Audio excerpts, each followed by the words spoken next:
নমস্কার বন্ধুরা, এই যে দেখুন আমি এই যে গাড়িতে বসে গেছি। আমি, আমার মেয়ে আর আমার বর, আমরা তিনজন একসাথে এক নামঘরে যাচ্ছি। আমাদের এখানে আসামে নামঘর বলে বিষ্ণু থান, আমরা যারা বিষ্ণু মন্দির বলি। এখানে প্রতিমা থাকে না, ভাগবত থাকে, সেখানেই যাচ্ছি। সেটাই আপনাদেরকে যতটুকু পারি শেয়ার করব। এই যে দেখুন পৌঁছে গেছি। বাইরে যে প্রদীপ ধূপকাঠি বাইরে ধরানো হয়, আর ভিতরে বিষ্ণু থান আছে এখানে। আর এই যে দেখুন এখানে যে জনটা গুছায়, সে এক ছেলে মেয়েকে সিঁদুর, এখানে সিঁদুর দান করেছিল, সিঁদুর পরিয়েছিল আর কি। ট্রাইবেল লোক, ওদের তো কোনো যজ্ঞ লাগে না, এইভাবে বিয়া হয়ে যায়। আর এই যে দেখুন বাড়িতে বসে খুব কম উপকরণ দিয়ে খুব তাড়াহুড়ে মাংস রান্না করব, সেটাই শেয়ার করছি। আমার রান্নার রেসিপি চ্যানেল, তাই কিছুতে রান্না শেয়ার করতে হবে বন্ধুদেরকে। শুকনো লঙ্কা, তেজপাতা আর পেঁয়াজ ফোড়ন দিয়ে একসাথে ভালোভাবে ভেজে নিচ্ছি। আজ দেখুন এই যে আমার বর মানে দাদাভাই আলু কেটে দিয়েছে, আলু শুকলাটা ছড়ায় না, এইভাবে কেটে দিয়েছে, দেশি আলু তাই।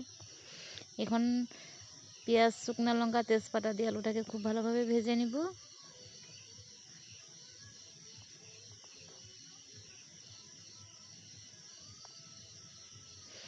আলুটাকে ভেজে নিয়েছি, এখন মাংসগুলিকে দিয়ে দিচ্ছি।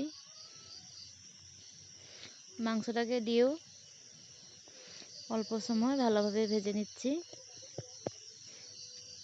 যারা নতুন বন্ধুরা এখনও আমার চ্যানেলটিকে সাবস্ক্রাইব করেন নাই, প্লিজ আমার চ্যানেলটিকে সাবস্ক্রাইব করে আমার পাশে থাকিয়ে যাওয়ার অনুরোধ রইল। আর আমার রেসিপিগুলি ভালো লাগলে সব বন্ধুদের কাছে শেয়ার করে দিবে। আমি যাই রান্না করি খুব কম তেল মশলা দিয়ে রান্না করি, সেটাই বন্ধুদেরকে শেয়ার করি, হয়তো সবার ভালো না লাগতে পারে। এই যে দেখুন এখানে আমি রসুন, আদা, কাঁচা লঙ্কা থেতলে নিয়েছি, সেটাকেও দিয়ে দিচ্ছি। সামান্য পরিমাণে জিরা আর শুকনো লঙ্কা গুঁড়ো দিয়েছিলাম, পরিমাণ মতো নুন হলুদ দিয়েছি।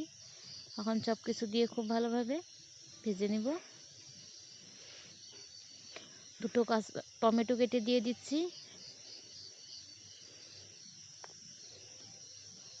প্রত্যেক দিন এক রকমের রান্না খেতে বন্ধুরা ভালো লাগে না, তখন এইভাবে রান্না করে খেয়ে দেখুন।